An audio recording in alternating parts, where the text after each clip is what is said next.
Thank you. Thank you for coming. You bet. Thank you, folks, for coming, and thanks, Leah. Appreciate it. Thanks to the Hutchings Museum. This is always a great place to come. At any rate, I get to talk about one of my favorite controversial figures in American history tonight. Harry Truman was president when I was born, so I guess I have kind of leaned that direction for a while. He's my favorite president of my lifetime. I say that even though I have great respect for Ronald Reagan and some others, but I also say it because I've never actually been a Democrat, but I love Harry Truman. I think he's the last president that could get away saying what was really on his mind. And, I think Reagan tried, but it was harder then. And anyway, he's an amazing individual. Whether you like him or hate him, Truman was probably one of the most controversial figures in American history, and it's all from one decision he made, more than many others. He was very good at making decisions, and that, as you know, he's the only president ever to nuke anybody, even to this day. I had to make the decision to drop the 2 bombs on Hiroshima and Nagasaki, which ultimately led to the deaths of over 100,000 people, 140,000 people, but probably saved the lives of a million others. Tough decision that I think a lot of presidents couldn't make. Truman said he made it, went to bed, and slept fine. Afterwards, he could always make decisions. That was one thing about him that was not a problem. Well, Harry S. Truman was born in Lamar, Missouri, a little town about 120 miles from Kansas City. And in 1884, his parents were dirt farmers, and that's what he thought he'd be for his whole life. He worked as a farmer during the first 30-some years, and he had nothing against farmers. In fact, he loved farmers, and that was one of the groups that he tried to help when he was president. But he also tried his hand at other jobs. But it was really World War I that brought him out of obscurity to begin with. He had served in the National Guard of Missouri from about 1911 on. But when World War I hit and we joined the war effort in 1917, Truman joined up. He became the captain of the 128th Artillery Division. I brought an original signed photo of him tonight in that position. He was very, very proud of it. He signed this over here. But he was very proud of the position that he took in World War I. And his troops were very proud of him. He saw to it that all of them came back alive. And he's the only president in World War I that served in World War I that was on the front lines. So he has that to his credit too. People have argued about the S in his name, whether it stands for anything or nothing, and you could take both positions.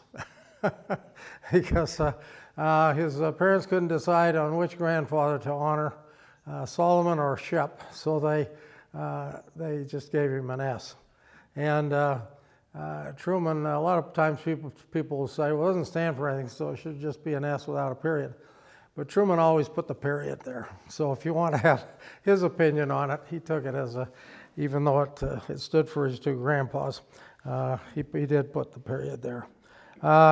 He served gallantly in World War I. He was even given several medals for his service.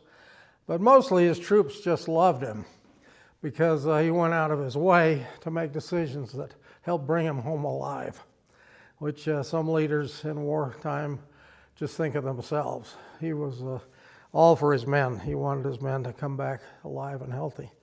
And so in his one inaugural parade he had in January of 1949, after he won the 48 election, which nobody gave him, even his family, any chance of winning, he had those troops march down the street with him.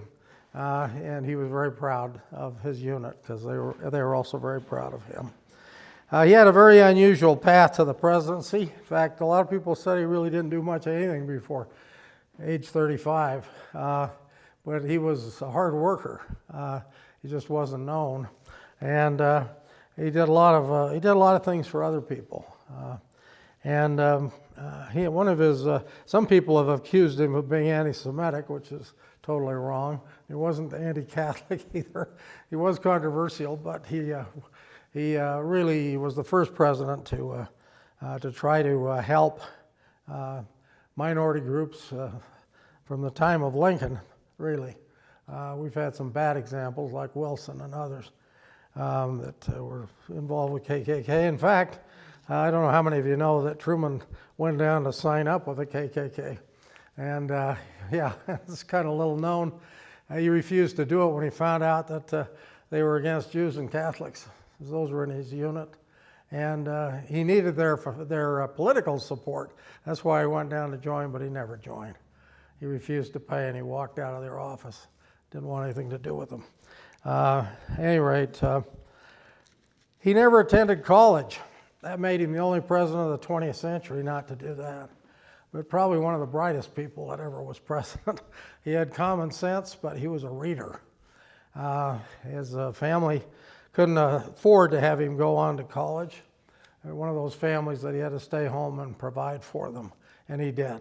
He sacrificed his formal education, but like my grandmother, we called her Nana, my dad always said that he never let the lack of schooling stand in the way of his getting an education. And that's the way my dad described my grandmother. And he was very brilliant because he was constantly reading about history and other kinds of subjects, not just history, but he did a lot of that. It was Tom Pendergast, who was the political boss of Kansas City, who was looking for a candidate to run, and he for the 1933 Senate election. Pendergast was fairly corrupt. He went to prison for tax evasion in 1939. But he's the one that picked Truman.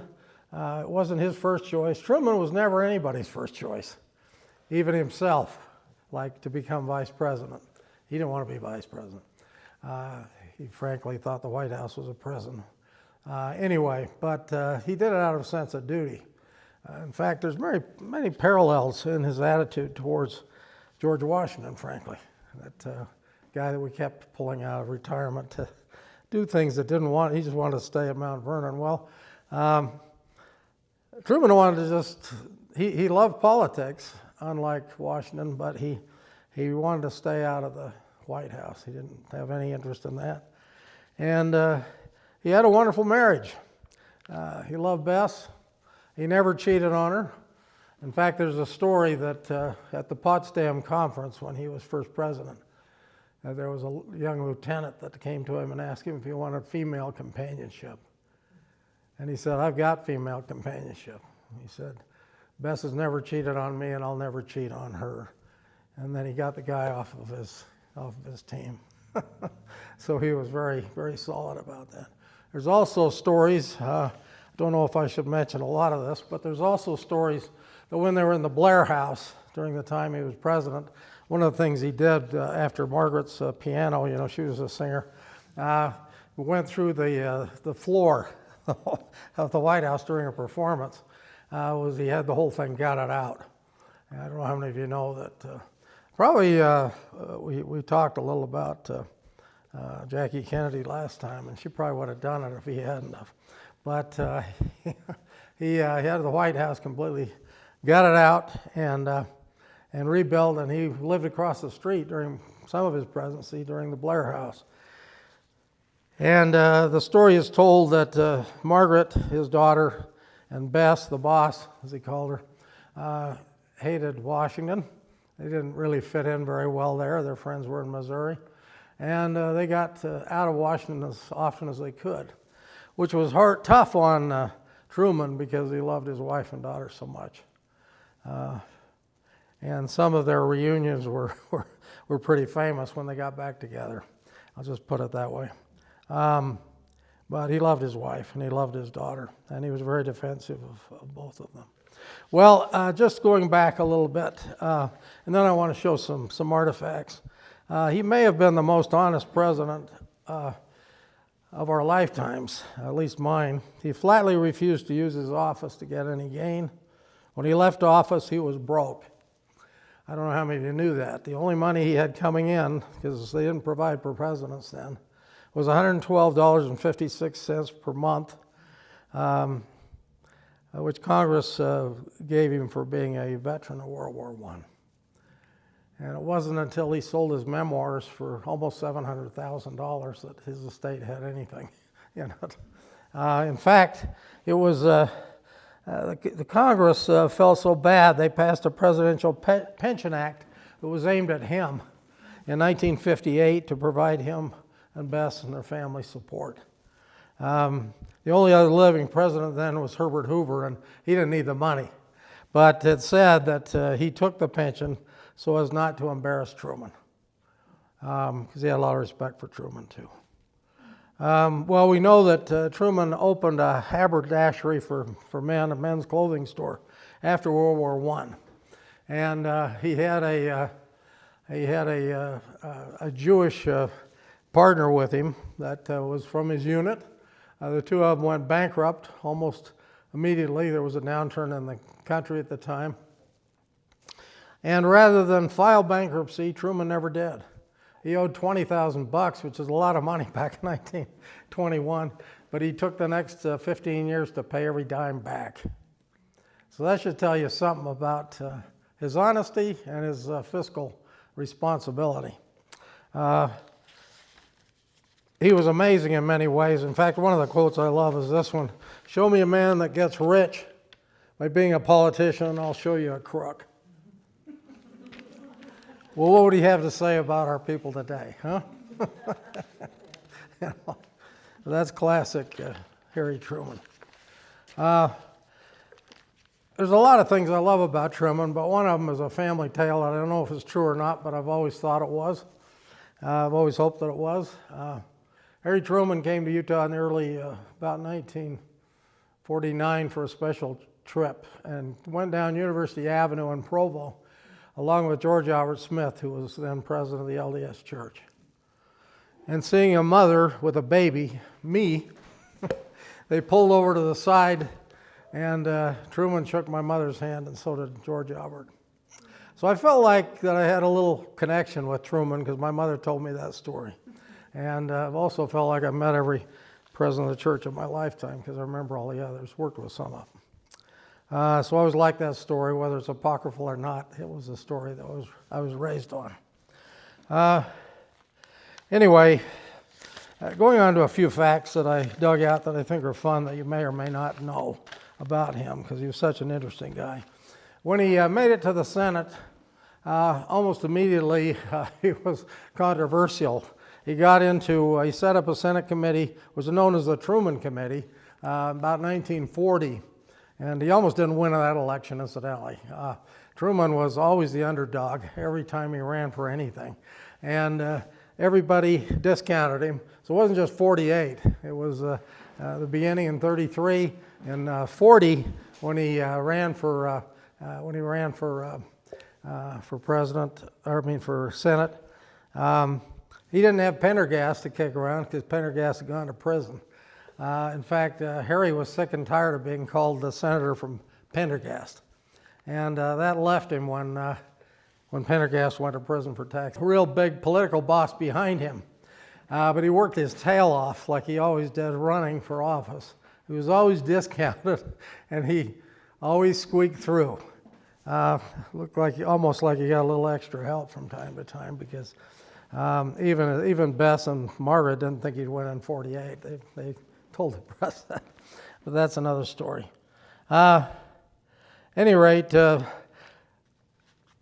he was put on the ticket because the Democrats were trying to find a replacement. There had been two previous vice presidents that had run with FDR. FDR, was elected 4 times.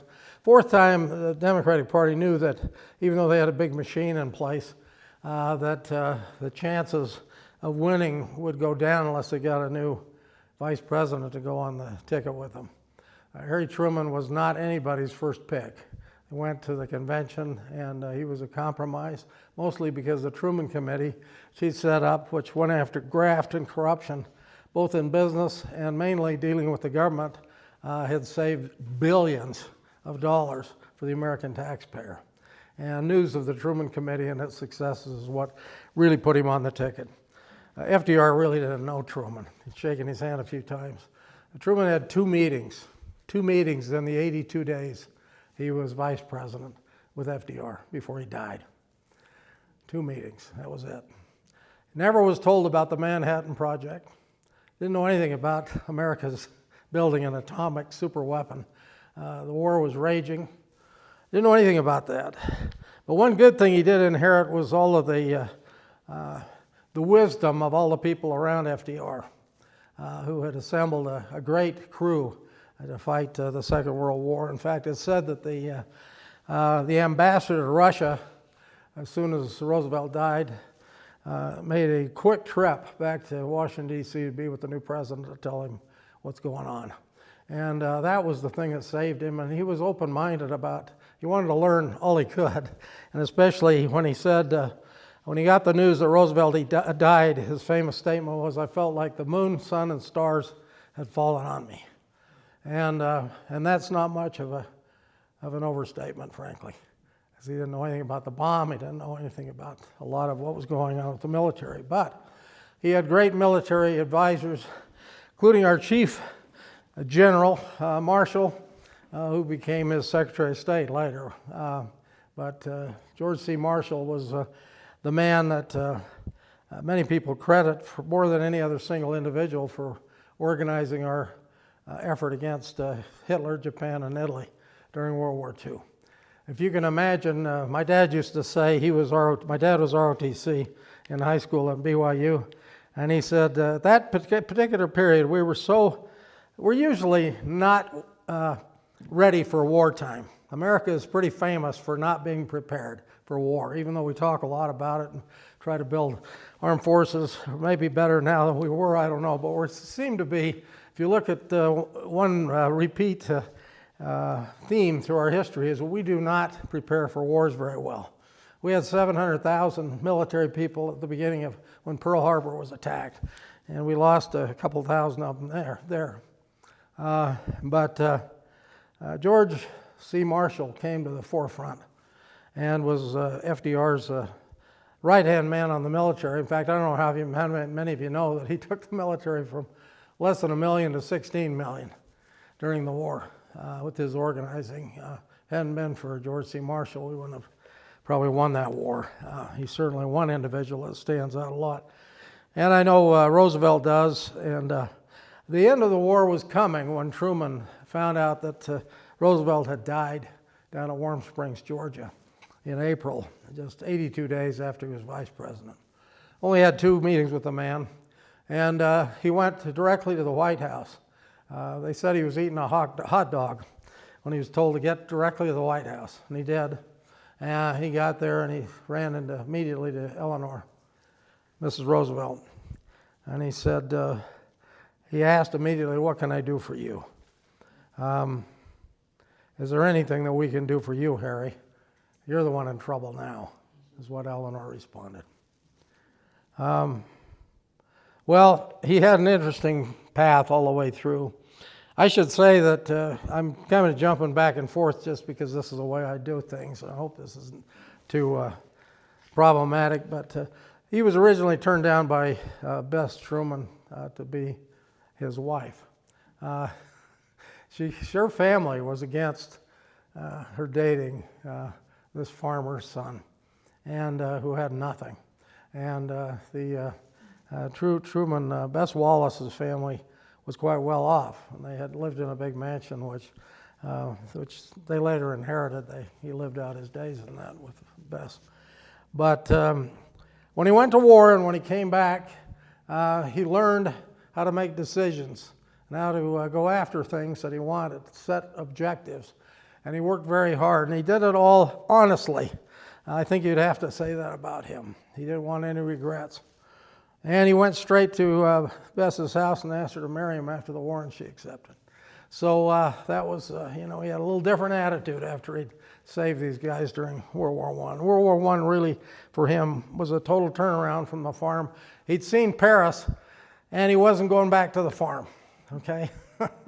and that was one of the things about him. Well, he made his own name by heading up that committee during the war that saved billions of dollars. And FDR barely acknowledged Truman's existence when he was president, sharing nothing about war strategies. And then he dies 82 days after. And all of a sudden, this guy has to learn about the Manhattan Project and whether or not to use the bomb to end the Second World War. That's probably the most controversial and biggest presidential decision of all time up to this point, I think. It has to be one of the great presidential decisions. And 80 years later, after the bombs were dropped on August 6th and 9th of 45, we're still arguing as a people as to whether it was the right thing or not. I'll tell you some people that I knew firsthand that said it was the right thing. My wife's father, who was in the second wave of D-Day, had gotten orders to come to Japan. My father was fighting the Japanese anyway, and at Iwo Jima and Okinawa, and I won't give you their history, but they were both on the front lines in their assignments. They could have been killed, both of them, but they survived, many of their men, and many of their cohorts were killed, and they had orders to go to Japan or to head that direction. And it looked like, from what General Marshall and everybody had determined, their experts, that more than 1 million lives would probably be lost or in casualties if we were to attack the homeland. We went to Okinawa, which Dad said was worse than Iwo Jima, but didn't have the press corps there. But it was closer to Japan towards the end. If we had to attack Honshu and some of those areas in Japan, the Japanese were taught to fight from house to house, kind of like Americans are, I think, if we were ever attacked. That's why we shouldn't be disarmed. Anyway, the fact of the matter is that Truman had to make a decision. He didn't have much time to do it, and he did it. And so the Enola Gay dropped that first bomb on Hiroshima on August 6, 1945. And the Japanese were told ahead of time, were warned that we had a super weapon and that we were going to use it, but didn't faze too many people. So a lot of their people died more in Hiroshima than Nagasaki, which came a few days later. At any rate, it was a terrible decision, but yet a great decision. It had two sides to it, which we still are arguing over today. Truman himself said it was a terrible decision, but I made it and I'd make it again. I don't know of any president, especially as they called Truman his accidency when he became president, who didn't have a presidential background as such to make sudden decisions like that. It was Winston Churchill in March of 1946, while Truman was president, that made a famous talk in Missouri, at the university, saying, "An iron curtain has descended across the continent." Well, he not only had to make the decision to drop the bomb, but he had to figure out what we're going to do with 16 million people, men and women in arms, coming back, to make a peacetime economy. And that was one of the things he took a lot of heat for, because there were strikes, labor strikes, and all kinds of things going on as soon as all of these million men and women came home and needed to fill positions again. The country wasn't prepared for that many at the time. And he made a lot of decisions, which some of which might have not been the best, but I think he was trying at all times to do what was best for our citizens. And another big problem that he faced was Europe was in shambles. And our allies, our major allies, Britain, France, and of course Italy and Germany and all those that were not allies, were in shambles and ruins. And George Marshall made an address as Secretary of State, also at a university, saying that he felt very strongly that we needed to build up these Western countries in order to keep them from becoming socialistic or communistic. And Truman fully backed his Secretary of State on that, and he went to Congress asking for $13 billion, that'd be well over $100 billion today, to rebuild Europe. They called it the Marshall Plan, but Truman had to make that decision as to whether to go to Congress to decide that, and they did it. And the Congress dragged their heels for a while, but finally went along with it. And that decision, probably more than any others, saved Western Europe for freedom, as opposed to communism. So you can see this little guy made a lot of tough decisions, and many of them are the right decisions. He tried to always make the right decisions. I'm sure he made some errors. Another one he had to make, and that helped rebuild Europe. It helped, and of course, you know, Stalin did the cut off the supplies going into Berlin, which had been Germany had been divided by the war powers after the war. And Truman says, well, the heck with that. It's not the word he used. But he said, you know, we're not losing Berlin, we're keeping Berlin. And so he started the airlift. And at any rate, we had some heroic things that happened during that time, including Gail Halverson, who was a friend of mine, you know, flying the candy bomber in and so on. And Truman's decision there, we saved Berlin. We weren't going to give it to Joe Stalin. We saved Europe, and Western Europe anyway. Eastern Europe they'd already basically taken, and we could see the writing on the wall. And another great decision he made was in 1948, when the Jewish state came into existence. The United States, under President Truman, recognized Israel 11 minutes after that was announced. The United States is, I hope, always a supporter of Israel, because they're, as we know, even though they don't do all the right things, at least we know they're surrounded by enemies that want to completely finish off what Hitler tried to do, and during the war. And that was another major decision of Truman. When Truman decided to run for president in 1948, even Margaret and Bess, his wife, were quoted by the New York Times and others saying there's no way he could win. They didn't want to win anyway. They wanted to go back to Missouri. And they wanted him to come. There was a lot of love between the three of them. And they said he didn't stand a chance. Newsweek pulled 50 pundits 3 weeks before the 48 election. Everyone predicted a Truman defeat, which made his upset victory all the sweeter. A moment immortalized by his gloating over the Chicago Tribune headline. There's an original right there. Dewey defeats Truman. That's probably the most famous newspaper of the 20th century. And, you know, they got it all wrong. And there's a picture of Truman holding it up, smiling, that he signed on there. So that made it all the sweeter. Nobody gave him a chance, not even his family, of winning that election. They said that I brought just an ordinary scrapbook up here today. This one page is loose, so I think I can show it this way.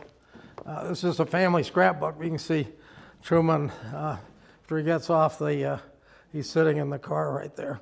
You can see Truman driving through the streets. I don't know what town this is, I've forgotten. But the Whistle Stop campaign, there's the train there on the other page, and you can see the police, clearing the way here for Truman's car. Open car, we wouldn't do that anymore, not after the Kennedy assassination. But when Truman left office, he had no Secret Service. That wasn't added till later to ex-presidents. The president would have it, but not an ex-president. And he and Bess went to the train station and just rode the train back home by themselves. They had a lot of people stop along the way wanting to shake their hands. They were highly thought of by many and highly hated by others because of Harry's decisions. In fact, I should tell you that President Truman left office with the lowest approval rate of any president in my lifetime, including Nixon. He only had 22% approval. And the thing that really shoved it down was when he decided to desegregate the military. As he lost all the southern members of his Democratic Party and others.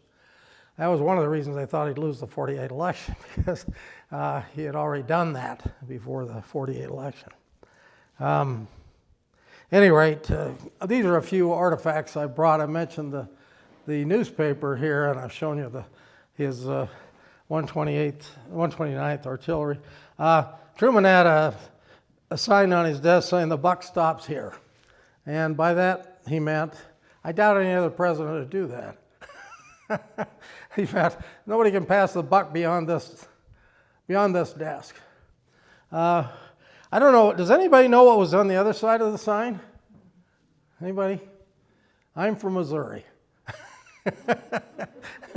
We don't publicize the other side of the sign, but he was a proud Missourian, you know?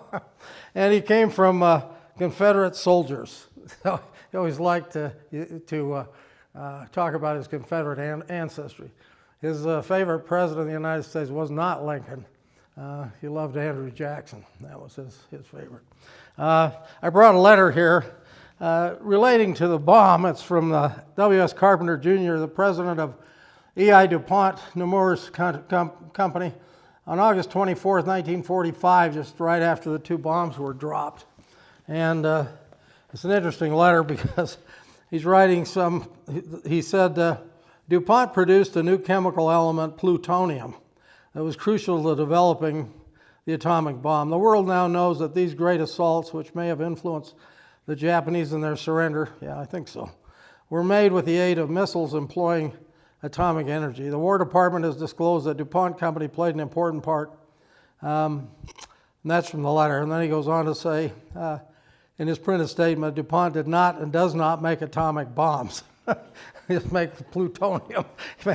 Everything was so controversial at the time. Incidentally, the buck stops here. This is framed with a buck that Truman's written on. So that's why it's framed up. This is from my office.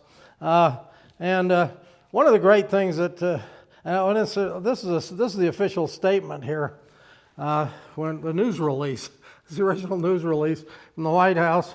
President Harry S. Truman, White House, August 6, 1945. 16 hours ago, an American airplane dropped one bomb on Hiroshima, an important Japanese army base. That bomb had more power than 20,000 tons of TNT. It had more than 2,000 times the blast power of the British Grand Slam, which is the largest bomb ever yet used in the history of warfare. At any rate, he says the Japanese began the war from air at Pearl Harbor. They have been repaid many-fold, and the end is not yet. With this bomb, we have now added a new and revolutionary increase in destruction to supplement the growing power of our armed forces. In their present form, these bombs are now in production, and even more powerful forms are in development. Well, we only had two bombs, but we weren't about to tell anybody else that we didn't have more than two bombs. If the enemy hadn't have surrendered after Nagasaki, we didn't have another bomb. It had been a while, before one could be made. But he didn't need to tell them that. At any rate, it is an atomic bomb. It is a harnessing of the basic power of the universe. The force from which the sun draws its power has been loosed against those who brought war to the Far East. At any rate, he signs it proudly, good luck, from Harry S. Truman to a friend. One thing that I didn't tell a lot about his youth, I'm going to go back to this because I think some things that come from our youth stay with us all our lifetime. I don't know how many of you realize that Truman wrote a prayer in high school. He wrote a prayer which he recited every morning. And he had a friend, Frank Glenn, who asked him in 1954 to write out that prayer. I was lucky to pick this up at auction. But it's O Almighty and everlasting God, creator of heaven and earth and the universe. Help me to be, to think, to act what is right because it is right. Make me truthful, honest, and honorable in all things. Make me intellectually honest for the sake of right and honor, and without reward to myself. Give me the ability to be charitable, forgiving, and patient with my fellow men. Help me to understand their motives and their shortcomings, even as thou understandest mine. Amen, amen, amen. He repeated that prayer every morning of his life, including as president, but he wrote it in high school. And I think that says a little something about Harry Truman, too. Incidentally, after he was, I should mention one thing that had happened before that. He presented the Medal of Honor to more troops than any president in our history because of the Second World War. Most of them didn't get it until late in the war, after the war was over, so it wasn't FDR that presented so many, it was Truman. But one of the men that he presented the Congressional Medal of Honor, well, it's not, it's just, they call it that sometimes, but it's just the Medal of Honor. It says the Congress, too, on the back. I have a couple of original examples of that in our collection. But anyway, it's just known as the Medal of Honor. But here, Desmond Doss, I don't know how many of you know of him. If you saw the movie Hacksaw Ridge, he was the conscientious objector who carried those 76 men over the ridge. He refused to carry a gun. He refused to fight on Sunday. And people treated him like a nut in the service, but he saved 76 men's lives at Hacksaw Ridge. That's a tough movie. If you want to see it, it's pretty accurate, but it's a tough movie. My dad said that Okinawa was a lot worse than Iwo, and he was under fire pretty heavy at Iwo when he had to go to shore and build a road up Suribachi the day before the flag raising. And the way Dad told that story was, he said, the next day the gyrenes went up. He called them, they were part of the Navy then, the Marines. So the next day the gyrenes go up the hill. They take our road, they take the hill, they find a pipe, they stick up the flag, and they steal the glory. And that's the way Dad told my brother Mark and Ian and my sisters here. My little brother Kit that story when we were growing up. Anyway, when Dad went to Okinawa, he said it was a lot worse because the Japanese had told that's close to Japan now. And the Japanese had told their people that Americans were coming in to kill their children, rape their wives, you name it. And so they jumped off cliffs.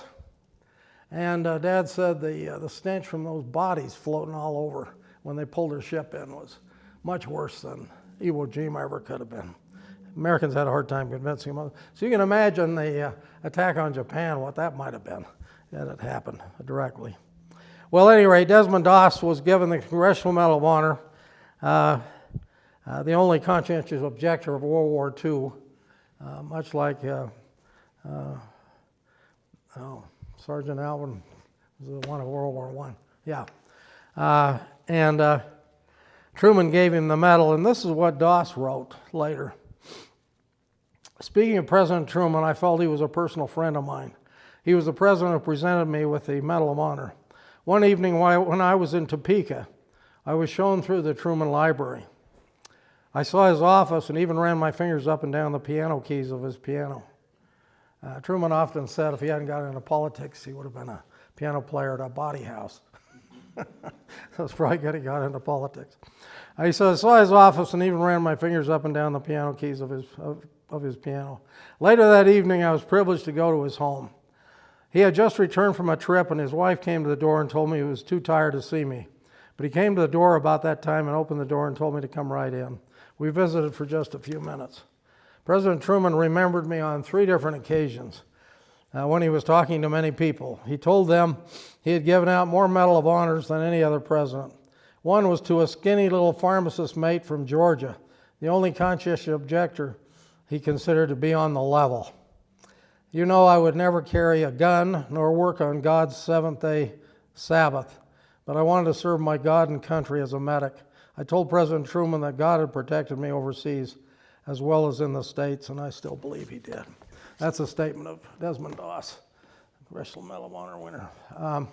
Okay, and then one of Truman's big decisions, there were a lot of others we could talk about, because his decisions were huge, and many of them, such as setting up NATO, for instance, saving Western Europe, the Marshall Plan, on and on and on and on, we still are the beneficiaries of today in many ways.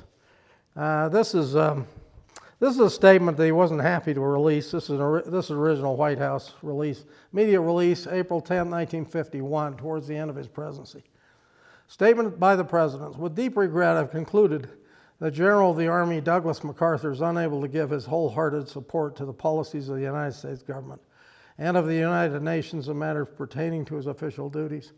In view of the specific responsibilities imposed by me by the Constitution of the United States, and added responsibility which has been entrusted to me by the United Nations, which he was a big supporter of, I have decided that I must make a change of command in the Far East. I have therefore relieved General MacArthur of his command, designated Lieutenant General Matthew Ridgway as his successor. He goes on to say, General MacArthur's place in history as one of our greatest commanders is fully established.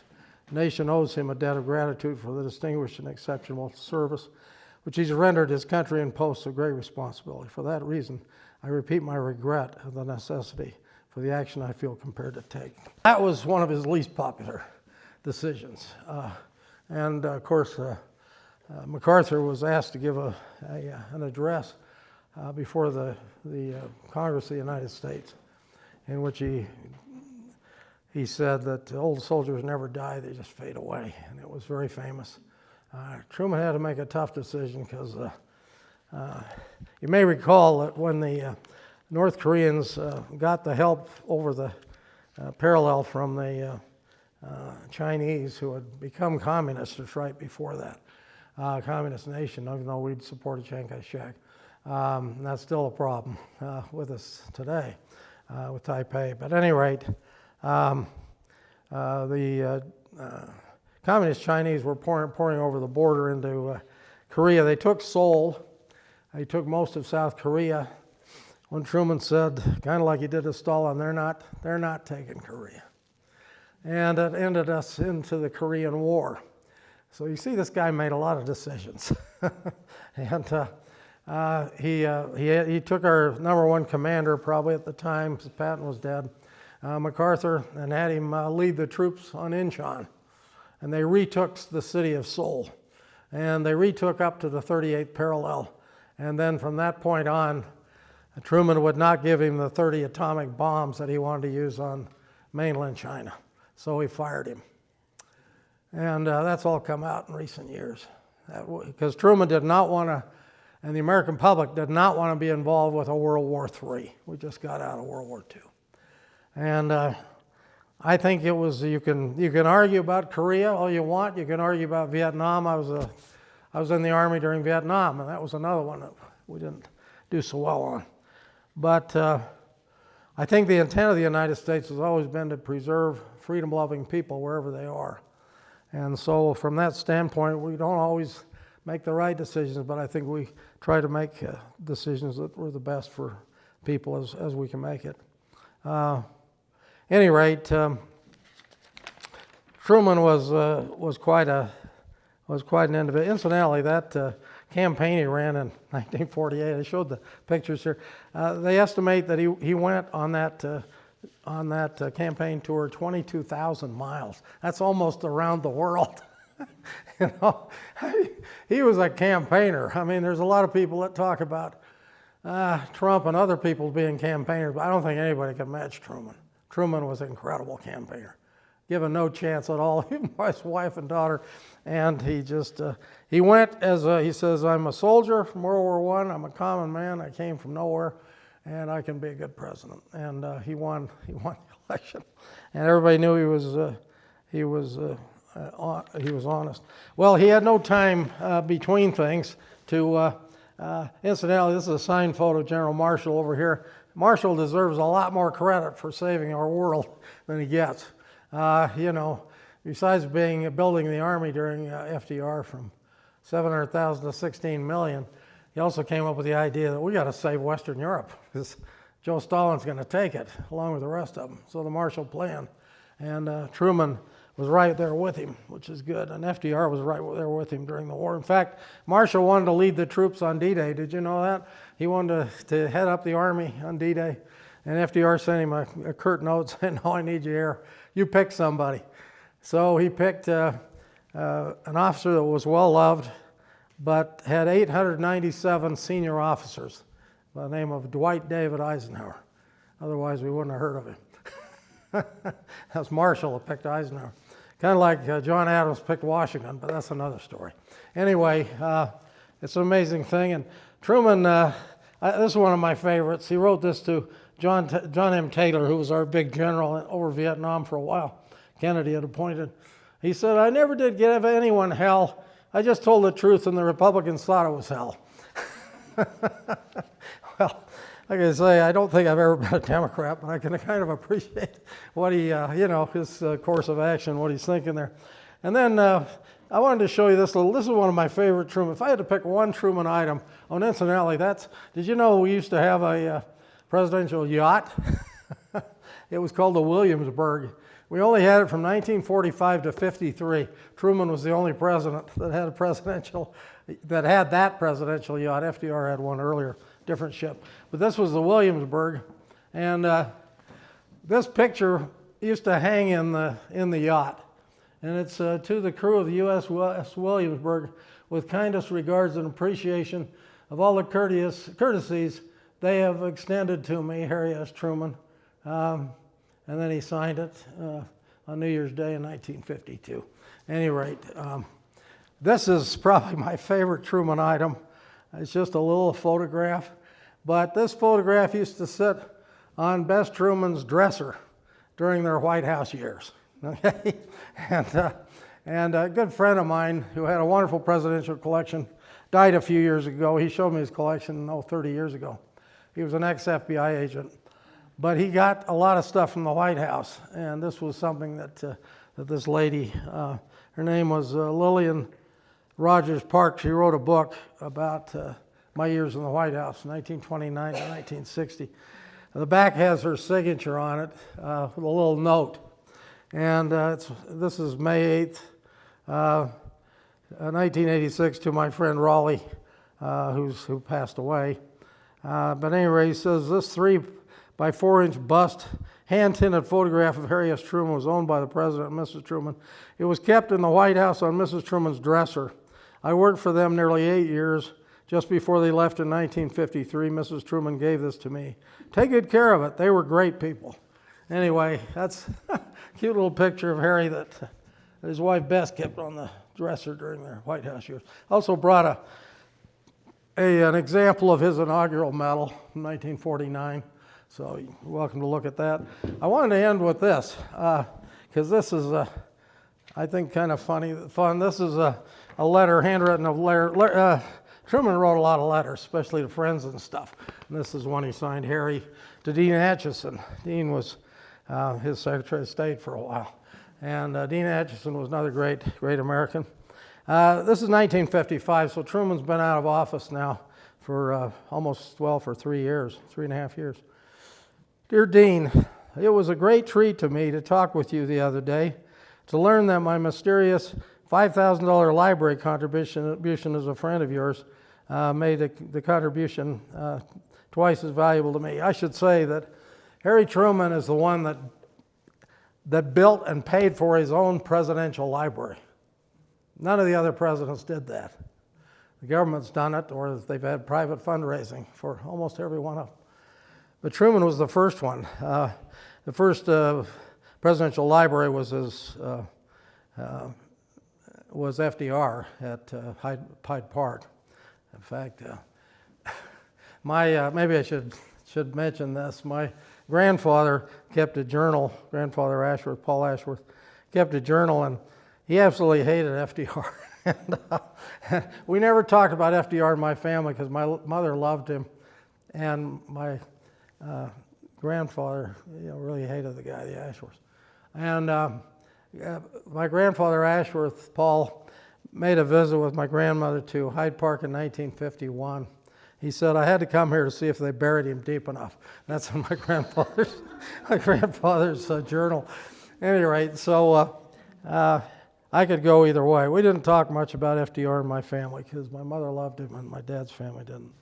I've been going on, and I also should mention that Truman had no money, but he used all that book money, and then he raised some other funds.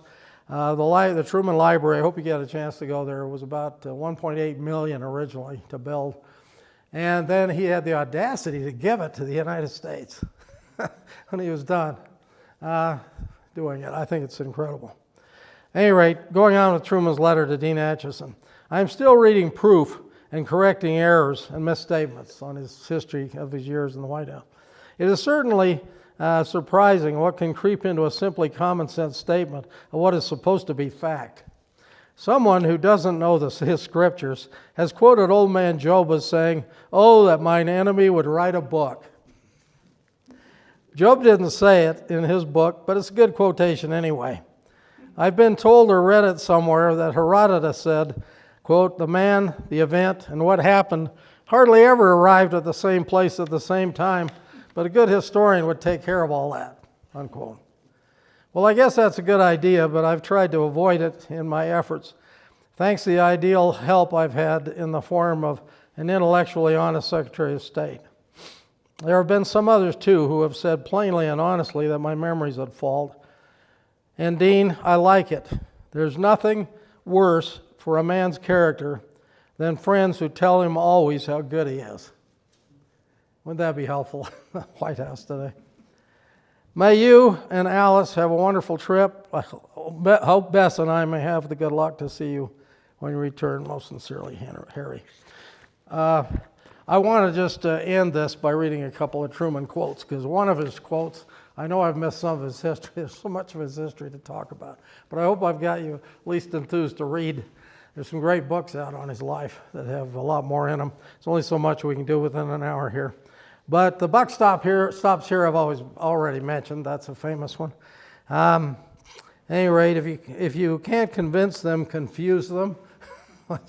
I guess he had to use as president a number of times. And then I never did get anybody hell. I just told the truth and they thought it was hell. And then, at any rate, it's amazing did you know this came from Truman? It's amazing what you can accomplish if you do not care who gets the credit. That's a Truman quote. I think it's a great one.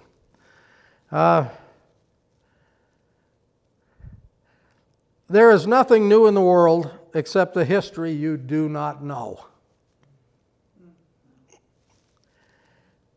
He didn't have a college education. Pretty smart guy. You want a friend in Washington? Get a dog.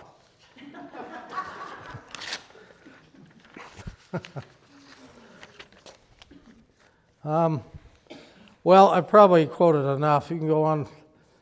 He says, whenever you have an efficient government, you have a dictatorship. That's an interesting way to put it. The only things worth learning are the things you learn after you know it all. Well, and there was one of his quotes I'd like to end with because it's had a lot to do with my own life. When I decided to go to law school many years ago, there were no lawyers in my family. In fact, my dad and mother encouraged me, but my goal was to run for Congress. You know, I had a political thing in my mind. I wanted to do something. Read history all my life, kind of like Harry, and I wanted to do something about it. But I got into a couple of little political jobs. I was assistant Carbon County attorney for a few years, and then I was on the city council and acting mayor in Payson for a while. And I found out, you're really hated by half the people on every issue. I didn't gather that beforehand. And I also, for those of you that are LDS, I served as a city councilman in Payson at the same time I was a bishop. And I got warned on that. But every time you had a ward member that had some manure dumped in the wrong yard, you heard about it, especially at election time. Okay, and those two jobs don't really go very well with each other, I found out. But I started to think about it, this quote of Harry's that I grew up with, and I thought, he was right. If you can't stand the heat, get out of the kitchen. And I thought, I don't like the heat or the kitchen, and I don't like politics. I like service, and if I can do something to serve, then I'll make a contribution. I don't know if I have or not, but I've tried at least. Well, thank you for coming tonight.